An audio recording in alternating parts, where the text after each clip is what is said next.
Ça marche.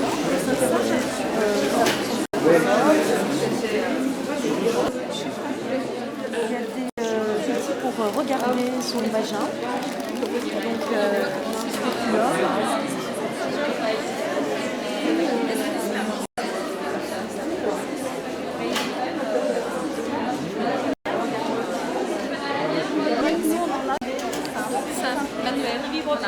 Mais alors là,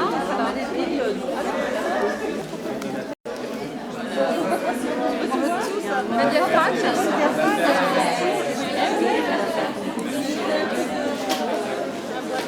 non, c'est un petit jeu.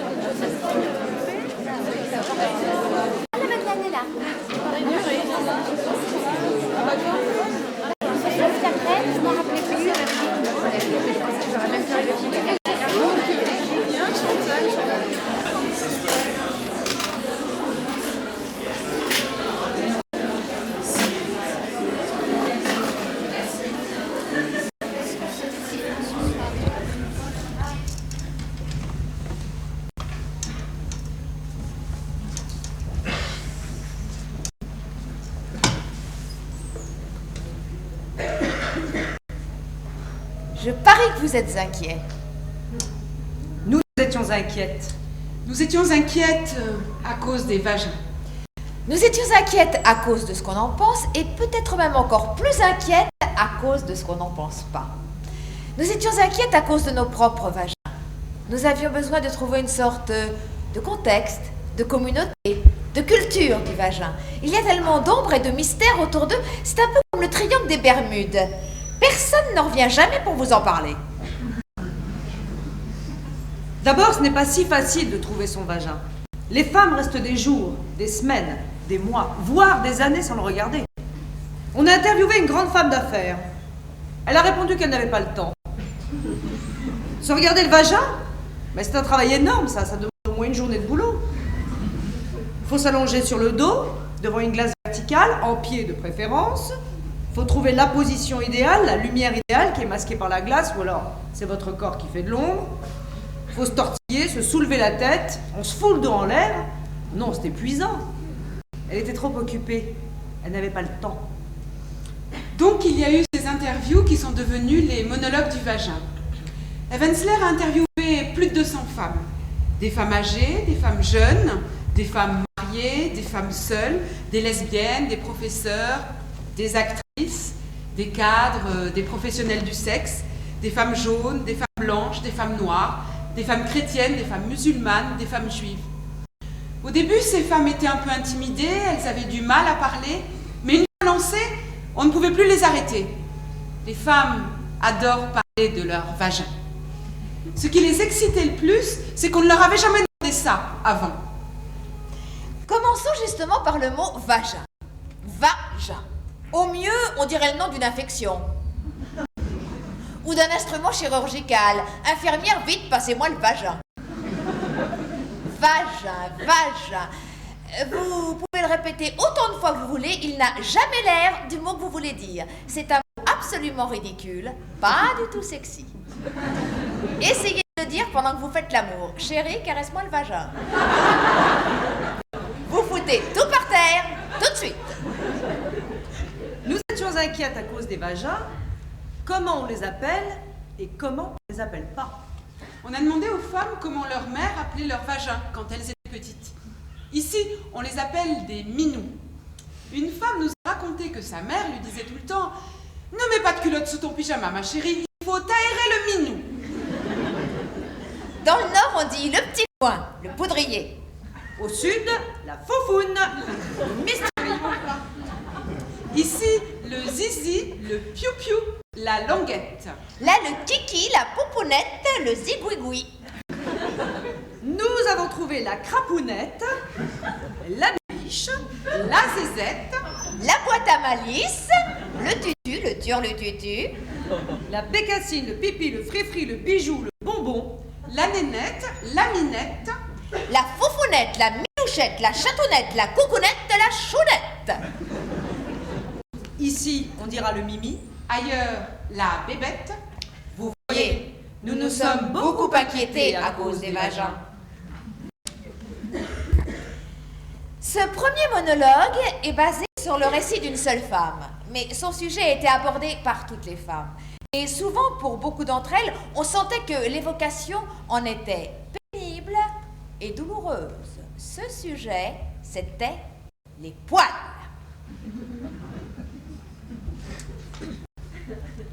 On ne peut pas aimer un vagin si on n'aime pas les poils. Beaucoup de gens n'aiment pas les poils. Mon premier et unique mari détestait les poils. Il disait que c'était désagréable et sale. Il m'a obligée à me raser le vagin. Mon vagin avait l'air bouffi et sans défense, comme celui d'une petite fille. Oh, ça l'excitait. Quand on faisait l'amour, mon vagin ressentait ce que doit ressentir une barbe qu'on vient de raser. Oh, je le grattais. C'était à la fois bon et douloureux, comme quand on gratte un bouton de moustique. J'avais plein d'horribles petits boutons rouges. Oh, j'ai refusé de continuer à me raser. Mon mari m'a trompée. Nous avons fait une thérapie de couple. Et là, il a dit qu'il allait voir ailleurs parce que je refusais de le satisfaire sexuellement. Parce que je ne voulais pas me raser le vagin.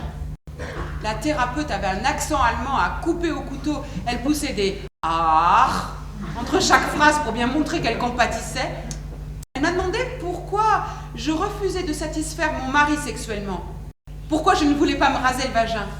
Oh, je dis que c'était très bizarre, mais que quand je n'avais plus de poils là, en bas, je me sentais toute petite. Je ne pouvais pas m'empêcher de parler comme un bébé. Et que c'était très irrité, au point que même les crèmes apaisantes n'y faisaient rien.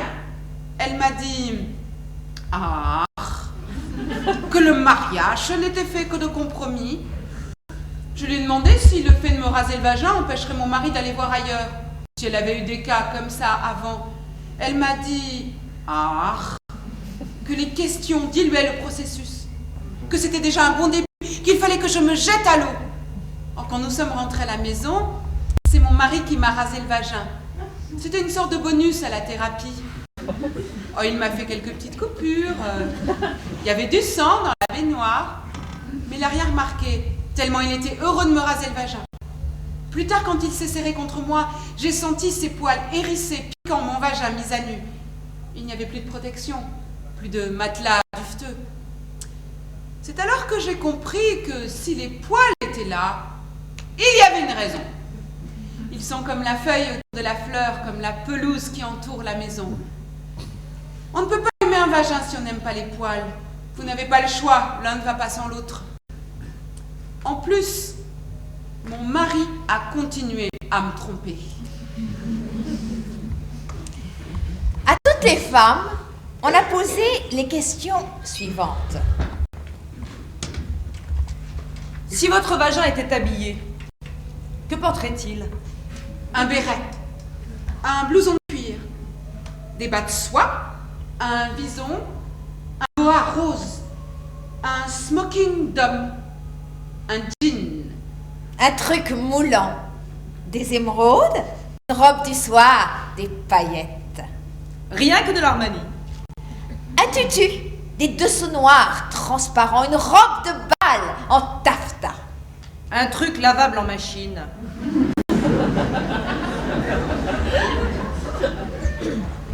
Un loup, un pyjama en velours violet, de l'angora, un nœud papillon rouge, de l'hermine et des perles.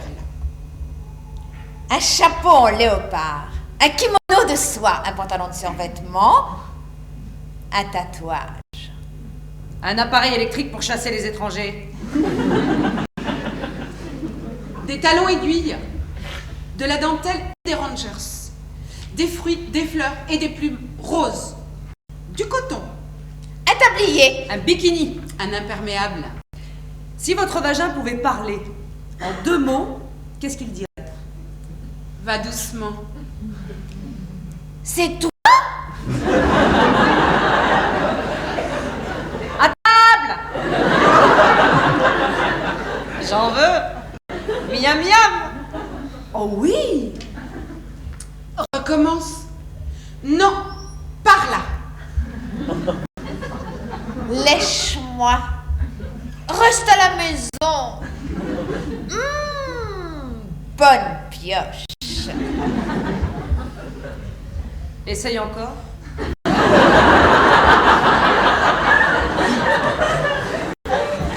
Encore, s'il te plaît. Prends-moi dans tes bras. Jouons. N'arrête pas. Encore. Encore. Tu te souviens de moi? Viens, rentre. Pas tout de suite. Waouh! Maman! Oui! Oui! Câline-moi. Entre à tes risques et périls. Oh mon Dieu! Merci mon Dieu. Je suis là. Allons-y. Trouve-moi. Merci. Bonjour. Trop dur. Oh, n'abandonne pas. Bah, où est Brian? C'est mieux. Oui, là. Comme ça. Evansler a interviewé des femmes qui avaient entre 65 et 75 ans. Ces interviews ont été les plus émouvantes de toutes, sans doute parce que presque aucune de ces femmes n'avait parlé de leur vagin avant. Une femme de 72 ans ne l'avait même jamais regardé. Certes, elle l'avait touché quand elle se lavait, en prenant sa douche, mais sans aucune intention consciente. Elle n'avait jamais eu d'orgasme. À 72 ans, elle a commencé une thérapie. Et un jour, sur les conseils de son psy, elle était rentrée chez elle, elle avait allumé des bougies, elle s'était fait couler un bain, elle avait mis une musique d'ambiance et elle était partie à la découverte de son vagin. Elle a dit que ça lui avait pris plus d'1 heure parce qu'elle avait de l'arthrose. Mais que quand enfin elle avait trouvé son clitoris, elle s'était mise à pleurer. Ce monologue est pour elle, il s'appelle « L'inondation ». Là, en bas, j'y suis pas allée voir depuis 1953. Ah non, ça n'a rien à voir avec la victoire d'Eisenhower aux élections, non?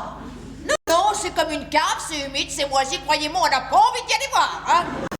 Ça rend malade, on suffoque, c'est dégoûtant, ça sent l'humidité, la moisissure et tout, peur que l'odeur est insupportable et ça imprègne les vêtements. Ah non, il n'y a pas eu d'accident, il n'y a jamais eu de feu, pas d'explosion, rien. Enfin, rien d'aussi grave, hein? Enfin, oh non, ça fait rien, je peux pas vous parler de ça. Qu'est-ce qu'une jeune femme intelligente comme vous a besoin de faire parler une vieille dame de son truc, là, en bas, oh. De mon temps, on parlait pas de ces choses-là. Quoi?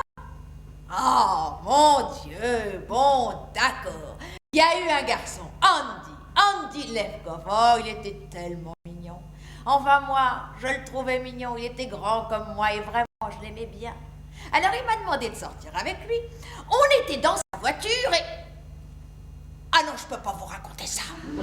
Ah non, je peux pas vous parler de ça. Là, en bas, on sait ce que c'est. Là, point comme la cave, que quoi ça gargouille. On entend des bruits de tuyauterie.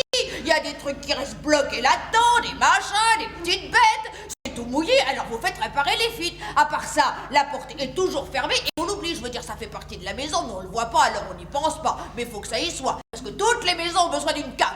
Sinon, ce serait la chambre qui serait au sous-sol. Hein? Ah, Andy Levkov. Ah oui, il était très très bien. Puis c'était un bon parti, hein. De mon temps, c'est comme ça qu'on disait. Alors, on était dans sa voiture, une Chevrolet blanche, neuve. Oh, je me souviens, je me suis dit que j'avais de longues jambes. Elle butait sur la boîte à gants. Alors, j'étais en train de regarder mes gros genoux quand subitement, il m'a embrassé d'autorité comme dans les films. Et ça m'a excité. Ça m'a tellement excité qu'il y a eu une inondation. Là, en bas, je pouvais pas me contrôler. C'était comme un flot de passion, un torrent de vie qui jaillissait de moi à traverser ma culotte et allait se répandre sur le siège de sa Chevrolet blanche toute neuve. Oh, c'était pas du pipi. Et ça sentait, enfin moi j'ai rien senti du tout, mais lui Andy, il a dit que ça sentait comme du lait qui avait tourné. Et que ça détachait le siège de sa voiture. Il a dit que j'étais une fille pas normale et que je puais. Alors j'ai essayé de lui expliquer que c'était son baiser qui m'avait prise par surprise, que d'habitude, je Je faisais pas ça. J'ai essayé de réparer les dégâts en frottant avec ma robe. C'était une robe magnifique à grandes fleurs jaunes, mais avec des taches, elle est devenue minable. Andy m'a raccompagné à la maison sans dire un mot, et quand je suis descendue, quand j'ai fermé la portière de sa voiture, j'ai fermé la boutique pour toujours. À double tour, cessation d'activité. J'ai plus jamais rouvert. Oh, je suis sortie avec d'autres garçons après ça, mais l'idée d'une nouvelle inondation, ça me rendait trop nerveuse, ça me bloquait, je me suis plus jamais laissée aller. Oh, je faisais des rêves, mais des rêves insensés et vraiment idiots. Pourquoi Burt Reynolds? Mais je sais pas pourquoi. Dans la vie, il m'a jamais fait tellement d'effets, mais dans mes rêves, il y avait toujours Burt Reynolds. Alors on sort tous les deux dans le restaurant d'un casino monumental avec des grands chandeliers, plein de trucs partout, des milliers de serveurs en habit. Burt m'offre une orchidée, je l'épingle à ma veste, on rit, on prend un cocktail de crevettes, des crevettes énormes. Monstrueuses. On rit de plus belle, on est très heureux ensemble. Et là, il me regarde dans les yeux, il m'attire vers lui, en plein milieu du restaurant, et juste au moment où il va m'embrasser, toute la salle se met à trembler, des pigeons s'envolent de dessous les tables. J'ai jamais compris ce que les pigeons venaient faire là-dedans. Et l'inondation commence. Venant de là, en bas, ça sort de moi, et ça coule, et ça coule, et il y a des petits bateaux, et des poissons, et tout le restaurant se remplit d'eau, et Burt est là, avec de l'eau jusqu'aux genoux. L'air horriblement déçu parce que je lui ai refait le coup une seconde fois, il est désolé de voir ses amis, Dean Martin, rien que des gens comme ça, passant à la nage, en smoking, et en robe du soir. Maintenant, je fais plus ce rêve, plus. Depuis qu'on m'a retiré tout ce qui avait un rapport avec ça, l'utérus, les trompes, tout ça, le docteur a voulu être drôle, il m'a dit quand on s'en sert pas, on le garde pas. En fait, j'ai appris que j'avais un cancer, qu'il fallait tout tirer tout autour. Oh. À quoi ça me servait tout ça, c'est bien sûr fait. J'ai fait d'autres choses, des expositions canines, je vends des antiquités. Je vous demande pardon? Vous me demandez comment je l'habillerais? Ben c'est quoi cette question? Comment je l'habillerais? Avec une grande pancarte fermée pour cause d'inondation. Qu'est-ce qu'il dirait? Mais je vous l'ai déjà dit, c'est pas une personne qui parle, c'est une chose qui parle depuis longtemps, c'est fermé là en bas sous la maison. Vous êtes contente, hein? Vous m'avez fait parler, oh, vous m'avez fait sortir tout ça, hein? Vous avez fait parler une vieille dame de son truc là en bas. Vous vous sentez mieux? Ben moi je vais vous dire, vous êtes la première personne à qui je parle de ça. Et je crois bien que je me sens un tout petit peu mieux.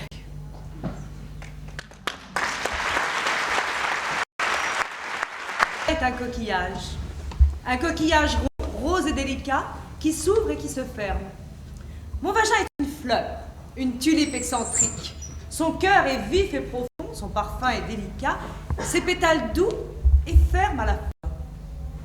Ça, je ne l'ai pas toujours su. Je l'ai appris à l'atelier du vagin. C'est la femme qui dirige cet atelier qui me l'a appris. C'est une femme qui croit dans les vagins, qui voit les vagins tels qu'ils sont et qui aide les femmes à voir leur propre vagin en regardant celui des autres. À la première séance, elle nous a demandé de dessiner notre beau, notre unique, notre fabuleux vagin. C'est comme ça qu'elle l'appelait. Elle voulait savoir comment nous représentions notre beau, notre unique, notre fabuleux vagin. Une femme qui était enceinte a dessiné une grande bouche rouge hurlante d'où sortaient des pièces de monnaie. Une autre, très maigre, a dessiné un grand plat avec des motifs. Moi, j'ai dessiné un rond tout noir avec des petits gribouillis autour. Le rond symbolisait un trou noir dans l'espace et les petits gribouillis étaient des gens ou des choses ou des particules élémentaires qui étaient venus se coller là. J'avais toujours considéré mon vagin comme un vide anatomique aspirant à l'aveuglette tout ce qui passait dans sa tête. Je ne concevais pas mon vagin en termes pratiques ou biologiques. Je ne le voyais pas, par exemple, comme faisant partie de moi. À l'atelier, on nous a demandé de regarder notre vagin à l'aide d'un miroir de poche. Après un examen attentif, nous devions faire à haute voix un compte-rendu à tout le monde. Je dois avouer que jusqu'à ce jour, tout ce que je savais sur mon vagin était basé sur les on-dit ou sur l'invention. Je ne l'avais jamais vu. Il ne m'était m'était jamais venu à l'idée de le regarder.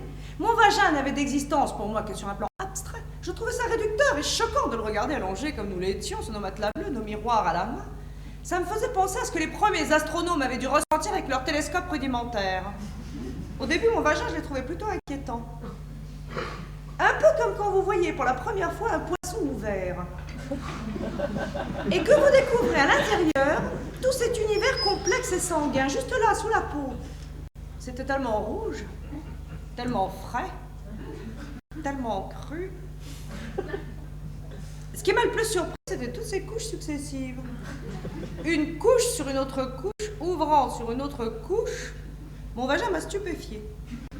Quand ça a été mon tour, je n'ai pas pu parler, j'étais sans voix.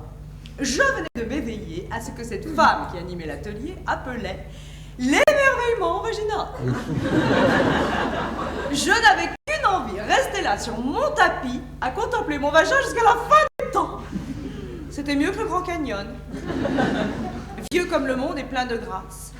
Ça avait la fraîcheur et l'innocence d'un magnifique jardin anglais, c'était drôle, très drôle. Ça m'a fait rire, je pouvais jouer avec, à cache-cache, l'ouvrir, le fermer. C'était comme une bouche. C'était comme un matin. Puis, la femme qui animait l'atelier a demandé combien d'entre nous avaient déjà eu des orgasmes. 2 femmes ont levé la main timidement. Moi, je n'ai pas levé la main, mais j'avais déjà eu des orgasmes. Je n'ai pas levé la main parce que c'était des orgasmes accidentels. Il m'arrivait à l'improviste.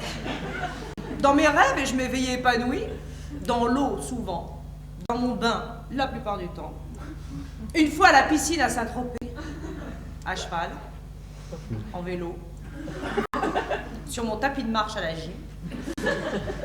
Je n'ai pas levé la main parce que même si j'avais eu des orgasmes, je ne savais pas comment les provoquer. Je pensais que c'était une chose miraculeuse, magique, je ne voulais pas intervenir. Je pensais que m'en mêler aurait eu un côté malsain, factice, fabriqué, plus de surprise, plus de magie. Seulement le problème, c'était que depuis longtemps, il n'y avait plus de surprise. Je n'avais plus un de ces orgasmes accidentels et magiques depuis 2 ans et ça me rendait un peu hystérique. C'était pour ça que je m'étais inscrite à cet atelier du vagin. Et puis est arrivé le moment que j'attendais et redoutais à la fois. La femme qui animait l'atelier nous a demandé de ressortir nos miroirs de poche et de voir si nous pouvions repérer notre clitoris. Nous étions toutes là, sur le dos, sur nos tapis bleus, à essayer de trouver nos marques, nos repères, notre logique. Et je ne sais pas pourquoi, je me suis mise à pleurer. Peut-être était-ce simplement de la gêne. Peut-être était-ce à l'idée que j'allais devoir renoncer à cette chimère folle et dévorante que quelqu'un ou quelque chose guidait ma vie, décider de ses orientations et me donner des orgasmes. Cette recherche du clitoris dans cet atelier insensé sur nos matelas bleus rendait tout ça beaucoup trop réel. Je sentais venir la panique et simultanément la terreur et la prise de conscience que si je m'étais empêchée de trouver mon clitoris, c'est parce qu'en fait, j'avais toujours été terrifiée à l'idée que je n'en avais pas. Terrifiée à l'idée d'être une de ces bonnes femmes viscéralement impuissantes, une de ces femmes frigides, mortes, closes, sèches, avec un goût de vieil abricot. Oh mon Dieu! J'étais là, sur le dos, sur mon tapis bleu, à la recherche de ce point névralgique, tâtonnant avec mes doigts. Et je ne pensais qu'à une chose. À 10 ans, j'avais perdu une bague en or avec des émeraudes en me baignant dans un lac. J'avais plongé et replongé, passant mes mains au fond sur des pierres, des poissons, des vieilles capsules, des trucs visqueux, mais jamais sur ma bague. J'avais ressenti une de ces paniques. Je savais que j'allais être punie, j'aurais pas dû nager avec. La femme qui dirigeait l'atelier s'est aperçue de mon agitation. Désespérée, je suais, haletante. Elle s'est approchée de moi. Je lui ai dit « J'ai perdu mon clitoris, il a glissé, j'aurais pas dû nager avec. »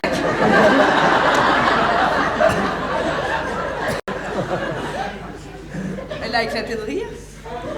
Doucement, elle m'a caressé le front. Elle m'a dit qu'un clitoris, ça ne se perdait pas comme ça.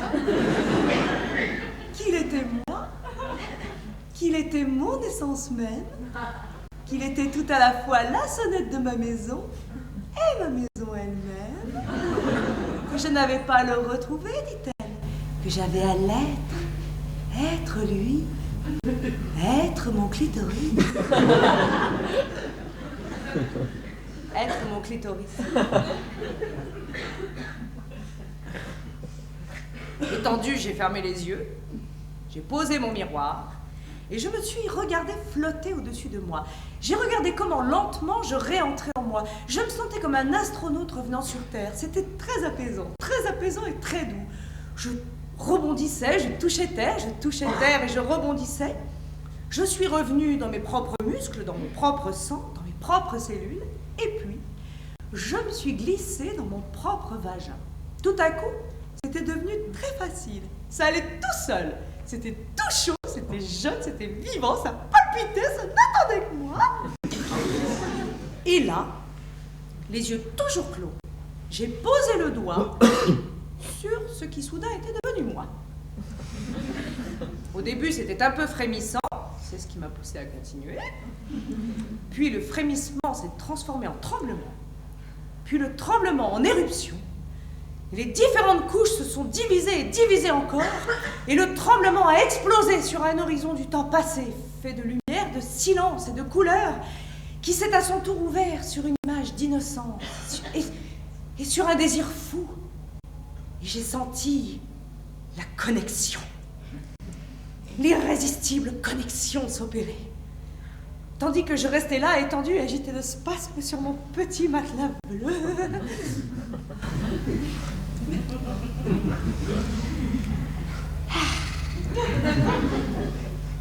Mon vagin est un coquillage, une fleur, un destin. C'est quand j'y arrive que je commence à partir. Mon vagin, moi.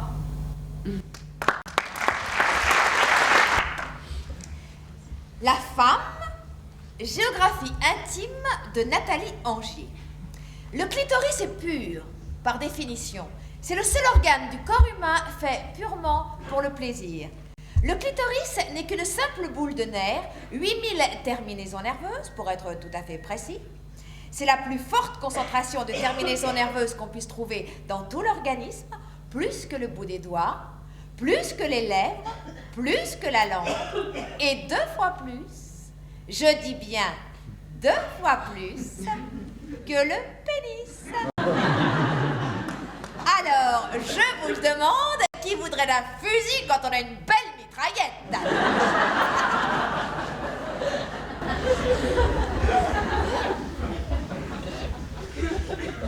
Le monologue suivant a été inspiré par une femme qui a vécu une expérience formidable grâce à un homme. Ça arrive? Si. Ça s'appelle « Parce qu'il aimait le regarder ». Je vais vous raconter comment j'ai réussi à aimer mon vagin. Bon, c'est un peu embarrassant parce que ce n'est pas politiquement très correct. Si vous voulez, je sais que ça aurait dû m'arriver dans un bain parfumé avec des grains de sel venant de la mer morte, de la musique indienne en fond sonore, et moi, tombant amoureuse de ma féminitude. Ah, je connais la chanson. Les vagins sont beaux. Notre haine de nous-mêmes n'est que la haine et le rejet de notre culture patriarcale, que ce n'est qu'une idée, qu'il faut vivre en communion avec son sexe. Je sais tout ça. C'est un peu comme si nous avions été élevés dans une culture où l'on nous dirait que les grosses cuisses sont belles et que nous ayons passé notre temps à engloutir des gâteaux à la crème, tout en restant au lit toute la journée à ne rien faire, à regarder nos cuisses se remplir de cellulite. Malheureusement, nous n'avons pas été élevés dans cette culture-là. Je haïssais mes cuisses. Et je haïssais encore plus mon vagin, je le trouvais absolument horrible. Je faisais partie de ces femmes qui l'avaient regardé et qui, depuis cet instant, ne voulaient plus en avoir. Je le détestais. Et je plaignais toute personne qui, de près ou de loin, devait avoir affaire à lui. Pour m'aider à survivre, je faisais comme s'il y avait quelque chose d'autre entre mes cuisses. J'imaginais des meubles. Des futons confortables avec des couettes en coton légère, des petits canapés de velours rouge, des couvertures en léopard ou des cache-théières matelassées. Quand je faisais l'amour, j'imaginais que mon partenaire pénétrait une étoile de vison, une rose rouge ou un vase Ming. Et puis, j'ai rencontré Paul. Paul était le type le plus ordinaire de tous ceux que j'avais rencontrés. Il était grand et maigre, sans signe particulier, il portait des vêtements kaki. Paul n'aimait pas la cuisine épicée, il n'aimait pas le rock, la lingerie sexy ne l'intéressait absolument pas, il ne faisait jamais part de ses sentiments, il n'avait pas de problème, pas de passion, il n'était même pas alcoolique. Il n'était pas pauvre, il n'était pas riche, il n'était pas introverti, il n'était pas charismatique, il ne conduisait pas vite. Pour être tout à fait honnête, Paul n'était pas du tout mon genre. Je l'aurais même pas remarqué. Si je n'avais pas laissé tomber ma monnaie chez l'épicier. Il m'a aidé à ramasser les pièces. Et quand sa main a touché la mienne accidentellement, il s'est passé quelque chose. Et je me suis retrouvée au lit avec lui. Et c'est là que le miracle a eu lieu. Il s'est trouvé que Paul aimait les vagins. C'était un connaisseur. Il aimait leur goût, il aimait leur odeur, il aimait leur toucher, mais par-dessus tout, il aimait les regarder. Il fallait qu'il les regarde. La première fois que nous avons fait l'amour, il m'a dit qu'il fallait d'abord qu'il me regarde. Mais Paul, je suis là, devant toi. Non, m'a-t-il dit, j'ai besoin de te regarder, toi. Bah, allume la lumière. Je me suis dit que ça devait être un malade, qu'il avait peur du noir. Il a allumé. Bon, m'a-t-il dit, maintenant je vais pouvoir te regarder. Mais Paul, je suis là, devant toi. Et il m'a déshabillée. Mais tu fais quoi, Paul? Mais j'ai besoin de te regarder. Mais Paul, c'est pas une obligation, hein. Fais juste ce que tu as à faire, et puis c'est tout. Non, m'a-t-il dit, j'ai besoin de voir à quoi tu ressembles. Mais Paul, t'as déjà vu un vase Ming, j'en suis sûre. Mais Paul n'arrêtait pas, il continuait. J'avais envie de vomir, de mourir. Mais Paul, c'est terriblement intime, tu peux pas juste... Non, m'a-t-il dit, là c'est vraiment toi, j'ai besoin de voir. Oh, j'ai retenu ma respiration, et il a regardé. Il haletait, il souriait, il regardait de plus en plus, il gémissait, il avait le souffle court, son visage était transformé, il n'avait pas l'air ordinaire. On aurait dit, un fauve affamé. Tu es si belle, m'a-t-il dit.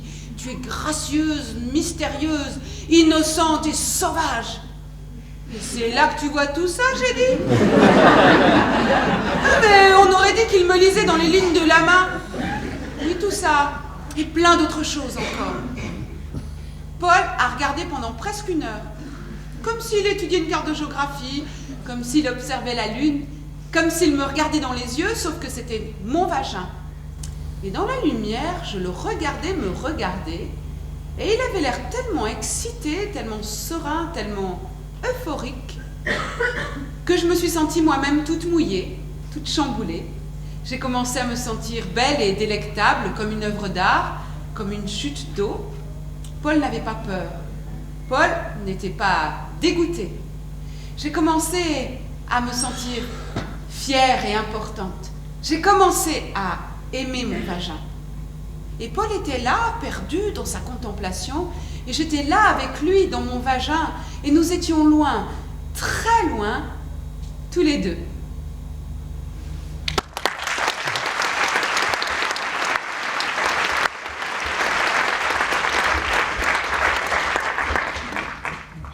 Voici maintenant une réalité beaucoup moins drôle à propos du vagin. New York Times, 12 avril 1996. 80 à 100 millions de petites filles et de jeunes femmes ont subi des mutilations génitales.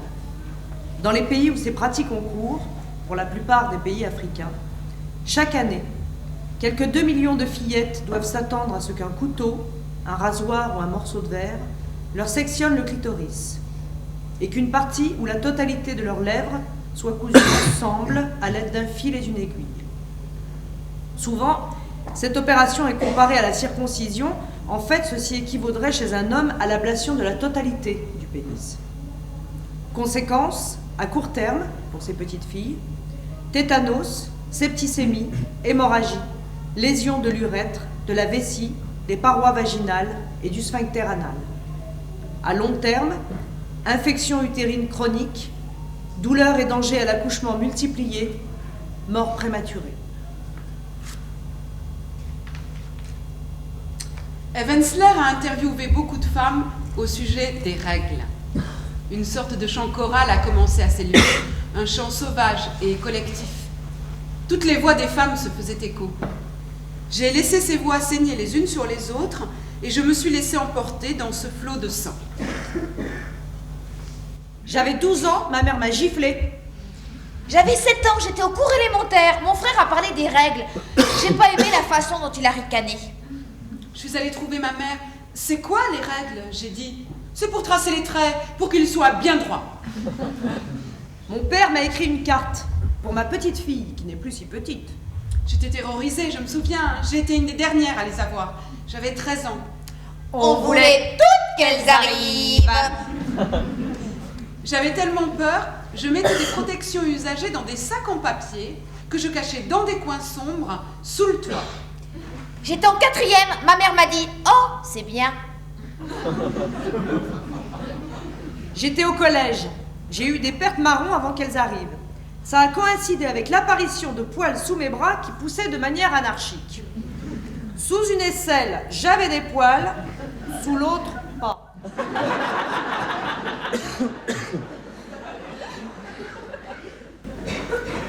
À 16 ans, j'avais comme une angoisse. Ma mère m'a donné de la codéine. Elle était tellement inquiète. Une nuit, je suis rentrée très tard à la maison et je suis allée me coucher sans allumer la lumière. Ma mère avait trouvé les serviettes usagées et les avait glissées entre les draps. J'avais 12 ans. J'étais en petite culotte. Je n'étais pas encore habillée. J'ai regardé derrière moi dans l'escalier. Elles étaient arrivées. J'ai regardé par terre et j'ai vu le sang. Chez Marie, ma meilleure amie, ils ont fait la fête quand elle les a eus. Ils ont organisé un grand dîner en son honneur. On voulait toutes avoir nos règles. On les voulait toutes, tout de suite. À 13 ans, il n'y avait pas encore les cotex. Il fallait surveiller ses vêtements. J'étais noire et pauvre. Un jour, à l'église, il y a eu du sang derrière ma robe. Ça ne s'est pas vu, mais je me sentais coupable. J'avais 10 ans et demi, pas préparé, une saleté marron dans ma culotte. Elle m'a montré comment mettre un tampon. Il est rentré qu'à moitié. Ma mère m'a dit que je devais prendre un chiffon. Elle m'a dit, pas de tampon, tu dois jamais rien mettre dans ton poudrier. J'ai mis du coton hydrophile. Elle m'a donné des petites poupées avec la tête de Liz Taylor. À 15 ans, ma mère m'a dit, Mazel Tov, elle m'a giflé, j'ai jamais su si c'était bien ou mal.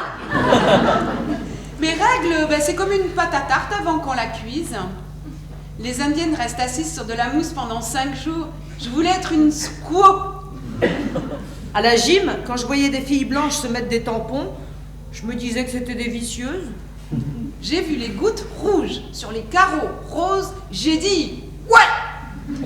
J'utilisais des OB et j'adorais y mettre les doigts. À 11 ans, je portais un pantalon blanc, le sang a commencé à couler, j'ai pensé, c'est terrible. Je suis pas prête. J'ai mal au dos. J'étais excitée. À 9 ans et demi, j'étais sûre que j'allais entièrement me vider de mon sang. J'ai mis ma culotte en boule, je l'ai jetée dans un coin. Je voulais pas que mes parents paniquent.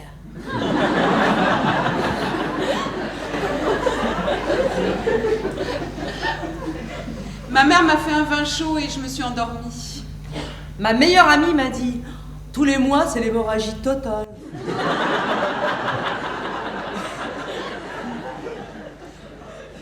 Ma mère n'arrêtait pas de faire des allers-retours à l'hôpital psychiatrique. Elle n'a pas pu me préparer à l'âge adulte. Chère Miss Canning, je vous prie de dispenser ma fille de basketball. C'est une femme depuis ce matin.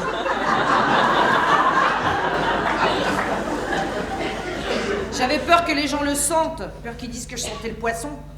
J'ai vomi, j'ai pas pu manger. J'ai eu faim. Parfois, c'est très très rouge. J'aime les gouttes qui tombent dans les toilettes, on dirait de la peinture. Parfois, c'est marron. Et ça me perturbe. J'avais 12 ans, ma mère m'a giflé et m'a offert une chemise en coton rouge. Mon père est descendu acheter une bouteille de sangria.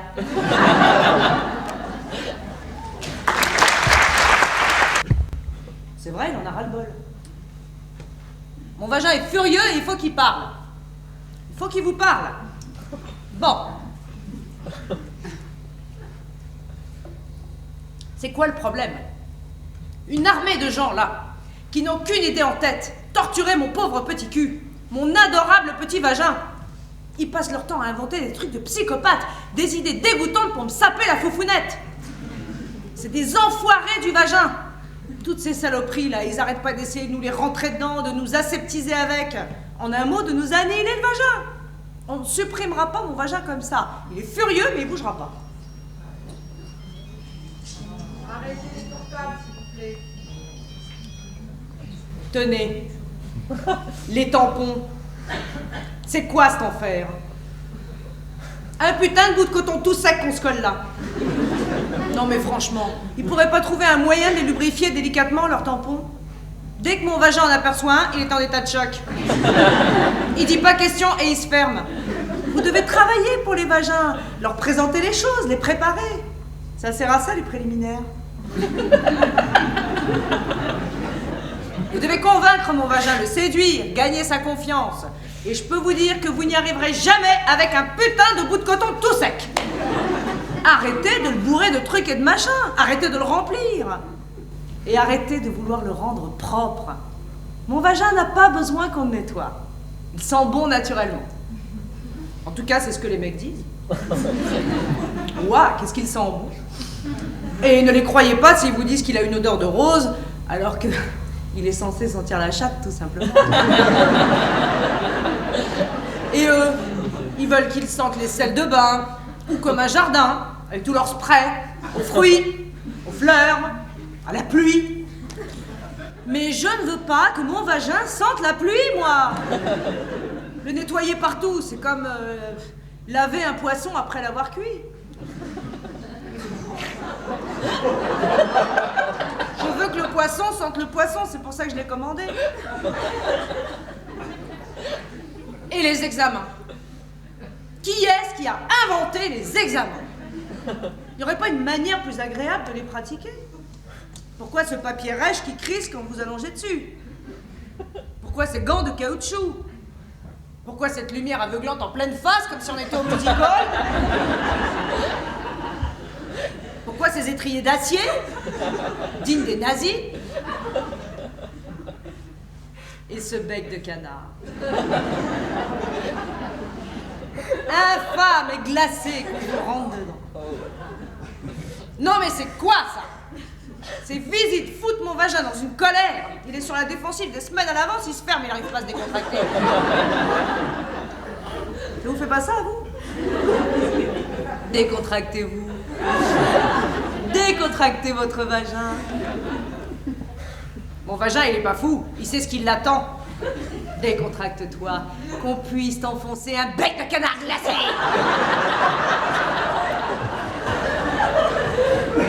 Ça va pas, non? On pourrait pas me trouver un beau velours rouge bien doux pour m'envelopper dedans? Enfiler des jolis gants roses ou bleus? Placer mes pieds dans des étriers recouverts de fourrure? Échauffer le bec de canard? Par exemple. Et les strings? Ah, alors ça c'est pire. Les strings!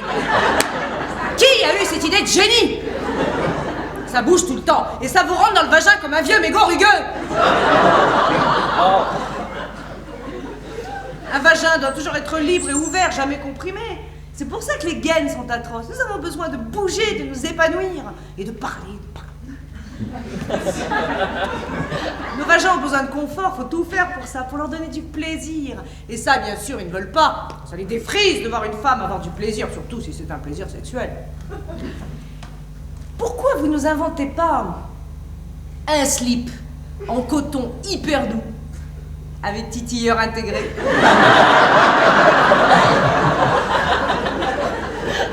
Les femmes prendraient leurs pieds du matin au soir, en faisant leurs courses.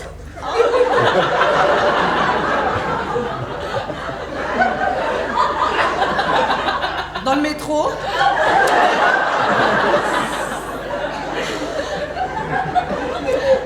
Rien que des vagins en perpétuelle jouissance. Mais voir tous ces vagins en train de frétiller, ça c'est sûr, ils le supporteraient pas. Oh non, au lieu de ça, ils nous fabriquent du papier toilette gratte-cul. Ah, ça me rend vraiment folle de rage. Bon, heureusement, en Europe, on a les bidets. Pour compenser. Une merveilleuse eau courante qui vous pénètre et se répand en vous comme autant de petits chérubins aquatiques, des petits lutins qui dansent leur sarabande en vous et font de votre vagin un vagin heureux. Si mon vagin pouvait parler, il parlerait de lui comme je suis en train de le faire. Il parlerait des autres vagins, il donnerait ses impressions de vagin. Il porterait des diamants de chez Cartier. Pas de vêtements drapés de diamants, c'est tout. Mon vagin a réussi à faire un gros bébé. J'espérais qu'il recommencerait, et puis non. À présent, il veut voyager. Il n'a pas envie de voir trop de monde. Il veut lire, connaître des choses, sortir davantage. Il veut faire l'amour. Il adore faire l'amour. Il veut faire des fouilles archéologiques, en remonter aux sources. Il veut de la tendresse, il veut du changement. Il veut du silence, de la liberté, et des baisers doux, et des humidités chaudes, et des caresses voluptueuses. Il veut du chocolat, être en confiance, et de la beauté. Il veut hurler, mais il ne veut plus être en colère. Il veut jouir, il veut vouloir, il veut... Mon vagin, c'est bien simple. Il veut tout. Des mythes et des secrets de la femme. Au cours d'un procès en sorcellerie en 1593, le magistrat instructeur, un homme marié, découvrit pour la première fois l'existence du clitoris. Il l'identifia comme étant un mamelon du diable, preuve irréfutable de la culpabilité de la sorcière. C'était petite excroissance de chair pointant à la manière d'un mamelon et long d'un demi-pouce. Et le dit magistrat, l'ayant aperçu au premier coup d'œil, quoique sans regarder de trop près cependant, car jouxtant endroit si ténébreux que point n'est décent d'y porter le regard, mais ne voulant pas finalement garder par devers soi découverte si étrange, la montra à divers assistants, lesquels assistants déclarèrent n'avoir jamais vu chose semblable.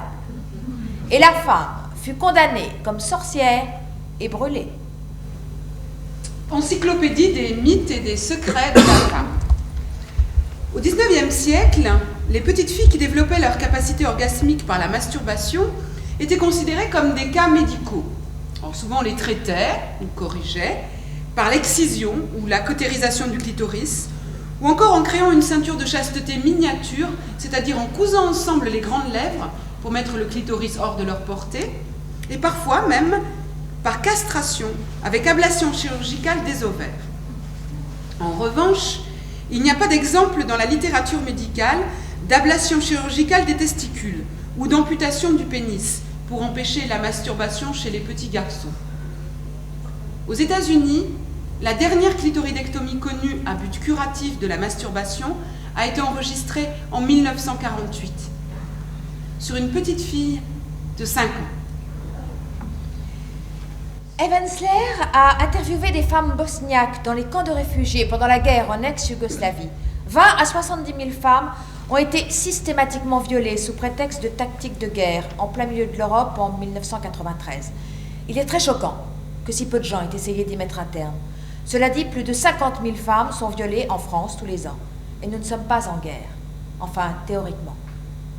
Ce monologue est inspiré par l'histoire d'une de ces femmes. Elle était musulmane. Ce monologue lui est dédié, ainsi qu'à toutes les femmes extraordinaires de Bosnie et du Kosovo.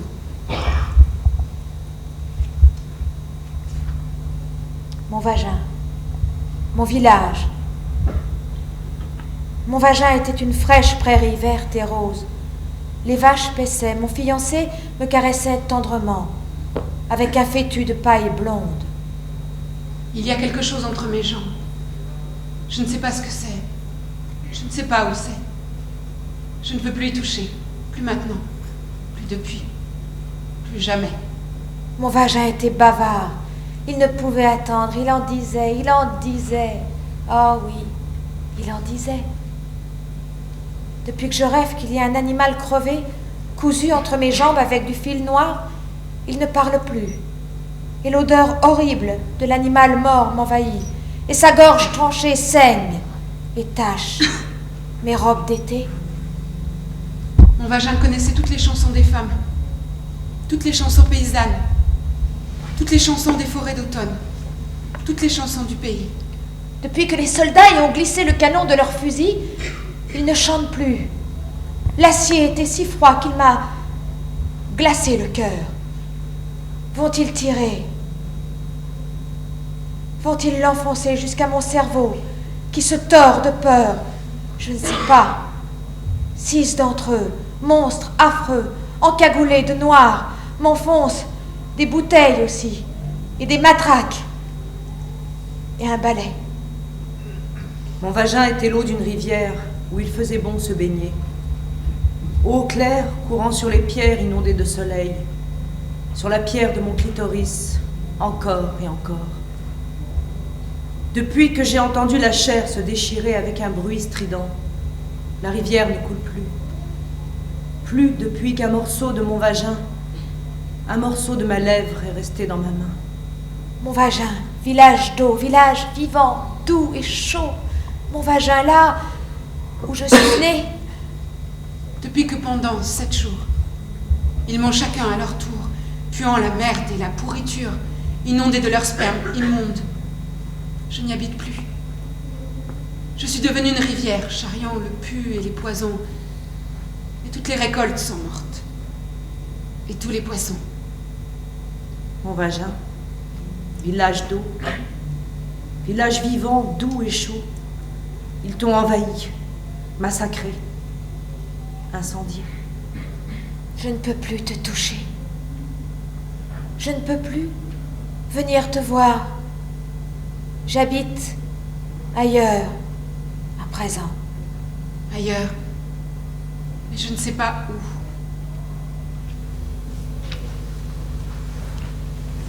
Petit Minou deviendra grand. Souvenir. Décembre 1965. 5 ans. Maman me dit en hurlant avec sa grosse voix qui m'effraie d'arrêter de me gratter mon petit Minou. J'ai peur de l'avoir abîmé, je le toucherai plus jamais, même dans le bain. Dans le bain, j'ai peur que l'eau rentre dedans et qu'elle me remplisse et que j'explose. Je mets des pansements sur mon Minou pour boucher le trou. Mais dans l'eau, il se décolle. Je voudrais un bouchon comme celui de la baignoire que je mettrais pour empêcher les trucs de rentrer dedans. Pour dormir sur mon pyjama, je mets 3 culottes en coton avec des petits cœurs dessus. J'ai encore envie de le toucher, mais je le fais pas. Souvenir, 7 ans.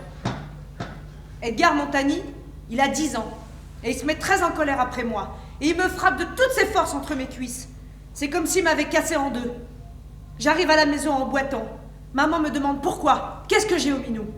Et quand je lui dis ce qu'il m'a fait Edgar, elle se met à me crier dessus. Et elle hurle que je dois plus jamais laisser quelqu'un me toucher là. J'essaye de lui expliquer qu'il m'a pas touché, maman. Il m'a frappé. Souvenir, 9 ans. Je joue à sauter et à me laisser tomber sur le lit. Et un des montants du lit me rentre violemment dans le Minou. Je pousse des cris stridents qui me viennent tout droit de la bouche de mon Minou. On m'emporte à l'hôpital et on me recoule la déchirure. Souvenir, 10 ans. Je suis chez mon père. Il fait une fête au-dessus. Tout le monde boit. Je joue toute seule au sous-sol et j'essaye un nouvel ensemble culotte soutien-gorge en coton blanc que la copine de mon père m'a offert.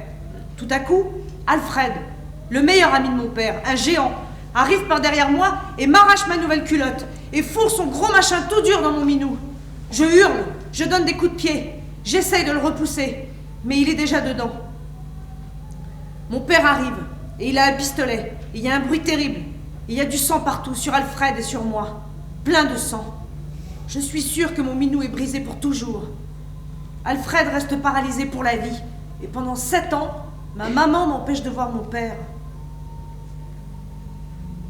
Souvenir, 12 ans. Mon Minou est un lieu maudit, un lieu de douleur, de saleté, d'horreur, d'agression et de sang.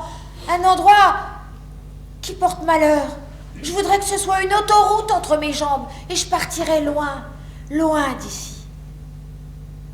Souvenir, 16 ans. Notre voisine est une ravissante jeune femme de 24 ans. J'arrête pas de la regarder. Un jour, elle me dit de monter dans sa voiture et elle me demande si j'aime embrasser les garçons. Moi, je lui dis j'aime pas ça. Alors, elle se penche sur moi et elle m'embrasse tellement délicatement avec ses lèvres sur mes lèvres et sa langue dans ma bouche. Ouh, Waouh! Elle me demande si je veux venir chez elle, et puis elle m'embrasse à nouveau. Elle me dit de me détendre, de ressentir les choses, de laisser nos langues se découvrir. Elle demande à maman si je peux venir passer la nuit chez elle, et maman est tellement contente qu'une aussi jolie dame s'intéresse à moi. J'ai peur, mais j'ai hâte. Son appartement est génial. Elle a fait mettre du tissu au mur. C'est les années 70, et il y a des perles partout, des coussins en peluche, des lumières tamisées. Et là, je décide que quand je serai grande, je serai secrétaire comme elle. Elle se prépare une vodka et elle me demande ce que je veux boire. Ben, je lui dis pareil qu'elle. Et elle me dit qu'elle croit que maman aimerait pas beaucoup que je boive de la vodka. Or, je dis que je crois qu'elle aimerait sûrement pas beaucoup non plus que sa fille embrasse d'autres filles sur la bouche. Alors, elle me prépare une vodka. Et puis, elle se change. Elle se met un teddy en satin chocolat. Oh, elle est vachement belle. Moi, avant, je croyais que les Gwyn, c'était moche. Oh, j'ai dit, vous êtes super. Elle me dit, toi aussi. Ouais. Je dis, sauf que moi, j'ai qu'une culotte et un soutien-gorge en coton blanc. Alors, elle m'habille lentement avec un autre teddy en satin. Il est lavande comme un ciel de printemps. L'alcool m'est monté à la tête. Je me sens toute alanguie, toute prête. Au-dessus de son lit, il y a le poster d'une femme noire toute nue avec une énorme coiffure afro. Elle m'allonge sur le lit, lentement, doucement, et le frottement de nos corps, rien que le frottement de nos corps, me fait jouir. Et puis elle me fait un tas de trucs à moi et à mon minou. Des trucs que je croyais que c'était sale avant. Waouh, je suis tellement excitée.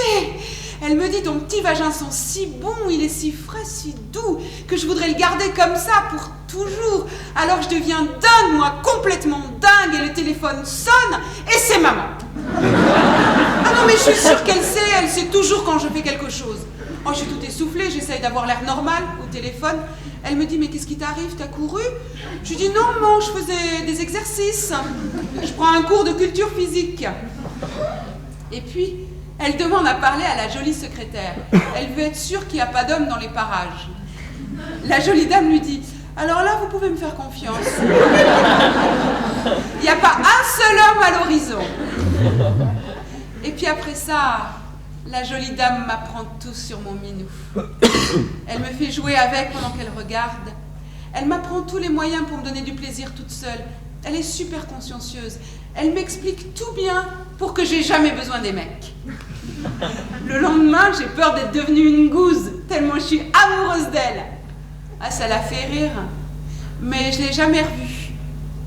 Ah, bien sûr, ce qu'elle faisait, c'était mal, mais elle le faisait si bien. Plus tard, j'ai compris que je lui devais mon salut. Un salut surprenant, inattendu et politiquement totalement incorrect, mais elle avait transformé mon pauvre petit minou en un coin de paradis.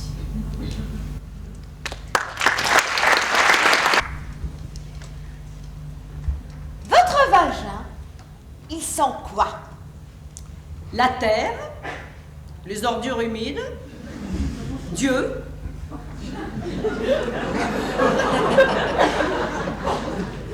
l'eau, un nouveau matin tout neuf, L'immensité, le pain d'épices, la sueur. Ça dépend. le musc, moi, Rien, d'après ce qu'on m'a dit. L'ananas, un calice d'essence aromatique. Paloma Picasso.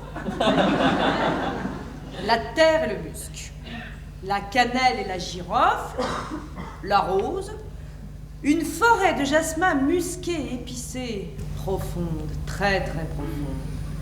La mousse humide, un bon bonbon. Le Pacifique Sud.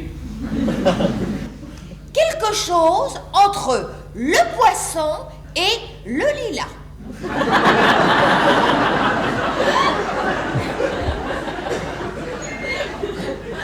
La pêche, un sous-bois, un fruit mûr, un thé kiwi fraise.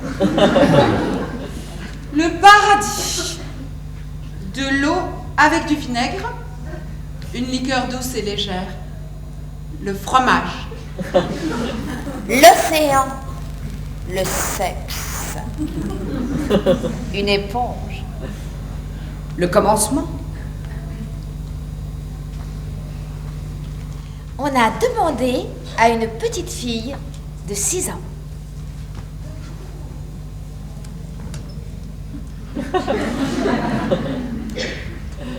Si on habillait ton vagin, qu'est-ce qu'il mettrait? Un t-shirt rouge et une casquette de baseball avec la visière en arrière. S'il pouvait parler, qu'est-ce qu'il dirait? Il dirait des mots commençant par des ve et des te. Tortue et violon, par exemple. Ton vagin te fait penser à quoi? À une belle pêche à la peau sombre. Ou un diamant que j'ai trouvé dans un trésor et qui n'appartient qu'à moi. Qu'est-ce que ton vagin a de spécial? Quelque part, tout au fond de lui, il a un cerveau vraiment très très malin. Ton vagin, il sent quoi? Comme les flocons de neige. Les professionnels du sexe ont avec leur vagin un rapport à la fois riche, fascinant et complexe. Celle-ci n'allait qu'avec des femmes. Ce qu'elle a raconté était époustouflant. J'aime les vagins. J'aime les femmes. D'ailleurs, je ne parviens pas à les dissocier. Les femmes me payent pour les dominer, les exciter, les faire jouir. Je n'ai pas toujours fait ça. Non, loin de là, j'ai commencé comme avocate. Mais vers la trentaine, donner du plaisir aux femmes est devenu chez moi une obsession. Il y a tant de femmes insatisfaites, tant de femmes qui n'ont pas accès au plaisir sexuel. Ça a commencé comme une sorte de mission. Et je m'y suis totalement investie. J'étais très forte à ce jeu, je peux même dire brillante. C'était un art, le mien, alors j'ai commencé à me faire payer. Et subitement, le droit fiscal m'est apparu totalement inutile et profondément ennuyeux. Dans ces exercices avec les femmes, je portais des tenues provocantes, de la dentelle, de la soie, du cuir. Et j'utilisais des accessoires, des fouets, des cordes, des menottes, des godemichets. Dans le droit fiscal, il n'y a rien de tout ça. Pas d'accessoires, pas d'excitation, pas de préliminaires complexes et mystérieux, pas de pointe de sein en érection, pas de bouche gourmande et délicieuse, mais surtout, il n'y avait pas de gémissements. En tout cas, pas les mêmes. Et c'est ça qui a été la clé finalement. Ce sont les gémissements qui m'ont séduite en fin de compte et qui ont fait que donner du plaisir aux femmes est devenu chez moi une drogue. Quand j'étais petite fille et que je voyais des femmes faire l'amour dans des films en poussant d'étranges gémissements orgasmiques, je riais bêtement. J'arrivais pas à croire que ces sons bizarres, impudiques et incontrôlables puissent venir d'une femme. Je crevais d'envie de gémir. Je m'entraînais devant mon miroir, je m'enregistrais sur des cassettes. Je gémissais dans des styles différents, des tonalités différentes, parfois avec des trémolos de chanteuses d'opéra. Mais à chaque fois, quand je me repassais la cassette, ça sonnait faux. Parce que c'était faux. Ça ne venait pas de quelque chose de sexuel, mais simplement de mon envie d'être sexuelle. Et puis un jour, j'avais 10 ans, j'ai eu une terrible envie de faire pipi. C'était pendant un voyage en voiture. Ça faisait près d'1 heure que je me retenais. Et quand enfin, j'ai pu aller dans les toilettes crasseuses d'une petite station-service, j'étais tellement excitée que j'ai joui. J'arrivais pas à le croire. Moi, en train de gémir dans une station-service au fin fond d'un trou perdu. Et là, j'ai compris que les gémissements sont bien meilleurs quand ils vous arrivent par surprise, qu'ils viennent de cette partie de nous-mêmes mystérieuse et cachée, qui parle notre propre langage. J'ai compris que les gémissements n'étaient en fait rien d'autre que ce langage. Et je suis devenue une gémisseuse. J'angoissais les mecs. Franchement, je les terrorisais. Je hurlais. Et ça les empêchait de se focaliser sur ce qu'ils étaient en train de faire. D'abord, D'abord, ils perdaient leur concentration et puis ils perdaient tout le reste. Quand on était chez des gens, on ne pouvait pas faire l'amour, les murs n'étaient jamais assez épais, j'avais une sale réputation dans mon immeuble. Et dans l'ascenseur, les gens me jetaient des regards offusqués. Les hommes me trouvaient trop hystérique, certains me traitèrent de malade. J'ai commencé à me sentir gênée par mes gémissements. Je me suis calmée, j'ai essayé de me tenir convenablement, je hurlais la tête dans l'oreiller. J'ai appris à étouffer mes gémissements, à les retenir comme un éternuement et je me suis mise à avoir des migraines et des troubles de toutes sortes dus au stress. J'étais désespérée, j'avais perdu tout espoir et là j'ai découvert les femmes. J'ai découvert à quel point j'étais excitée quand une autre femme gémissait, ou plutôt quand je faisais gémir une autre femme. Et c'est devenu une espèce de passion.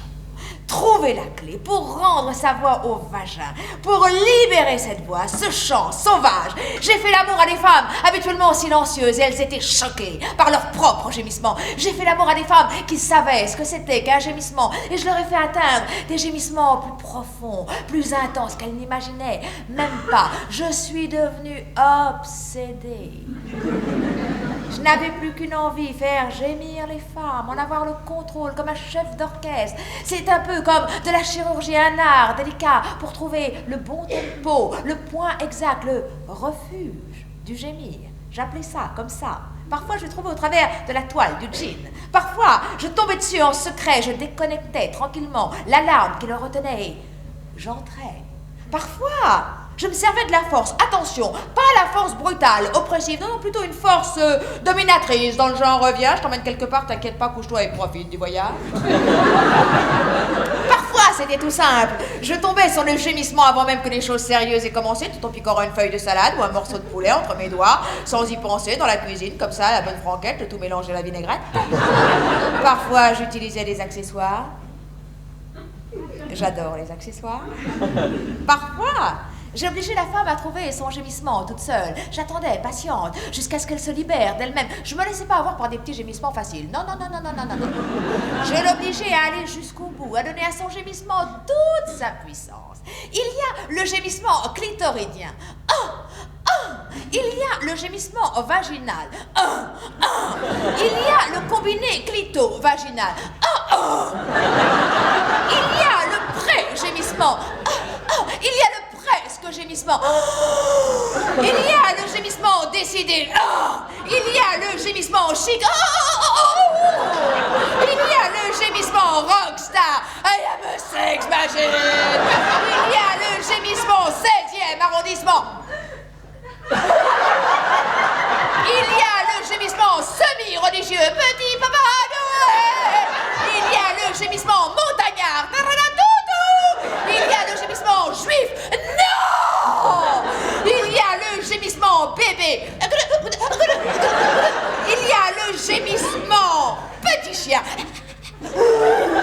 Il y a le gémissement inopiné. Il y a le gémissement militante bisexuelle totalement libérée. Ouais. Il y a le gémissement mitraillette. Il y a le gémissement zen torturé. Il y a le gémissement diva. Et enfin, pour finir, il y a le gémissement triple orgasme qu'on n'attendait plus.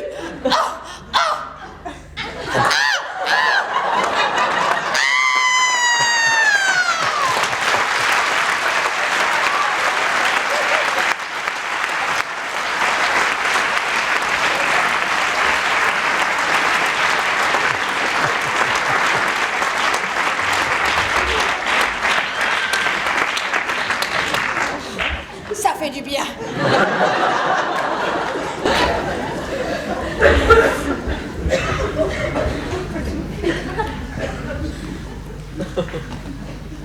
Ce spectacle se jouait depuis quelque temps et l'on n'y parlait pas de naissance.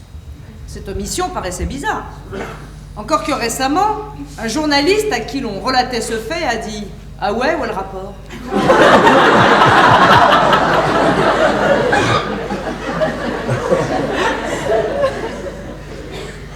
Eve Ensler a assisté à la naissance de sa petite fille. Avant cet instant, Les vagins la plongeaient dans une profonde admiration. Mais depuis ce jour, elle leur voue une adoration véritablement religieuse. J'étais là dans la salle quand son vagin s'est ouvert. Nous étions tous là, sa mère, son mari et moi, et la sage-femme à l'accent russe, avec toute sa main plongée dans son vagin, palpant et tournant avec son gant caoutchouc, tout en bavardant avec nous, comme s'il essayait de débloquer un robinet. J'étais là, dans la salle, quand les contractions l'ont faite se tordre, et poussée par tous ses pores des gémissements inconnus. J'étais là, encore, après des heures, quand elle a poussé soudain un cri sauvage, battant avec ses bras l'air électrique. J'étais là, quand son vagin s'est transformé d'humble orifice sexuel en passage plus vieux que la nuit des temps, en un vaisseau sacré, en un canal vénitien. En une source profonde, avec un tout petit enfant blotti en son milieu, et qui attendait qu'on lui donne la vie. J'ai vu les couleurs de son vagin. Elles étaient changées. J'ai vu le bleu des hématomes, Le rouge vif des boursouflures.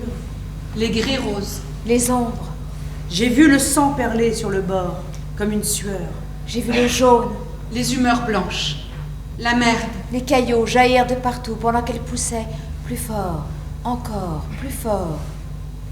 J'ai vu dans ce trou béant la tête du bébé, rayée de cheveux noirs. Je l'ai vue là, juste derrière l'os, souvenir dur et bon, pendant que la sage-femme à l'accent russe tournait et retournait sa main gluante. J'étais là quand sa mère et moi lui avons tenu chacune une jambe et résisté de toutes nos forces à ces énormes poussées. Son mari, qui comptait inexorablement. 2, 3, lui disant de se concentrer, mieux que ça. Nous regardions en elle. Ne pouvant détacher nos regards de ce point, là. Tous, autant que nous sommes, nous avons oublié le vagin. Comment expliquer autrement ce manque d'admiration, ce manque de vénération pour lui? J'étais là quand le docteur est entré avec ses étranges cuillères. Là encore, quand son vagin s'est transformé en une grande bouche de soprano chantant de toutes ses forces.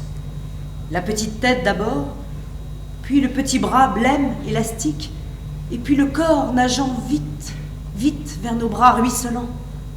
J'étais là quand plus tard, m'étant retournée, je me suis retrouvée devant son vagin.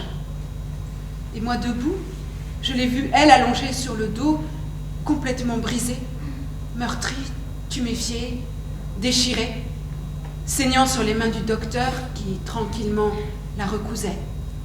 J'étais là, debout, et soudain son vagin m'est apparu comme un grand cœur rouge qui battait.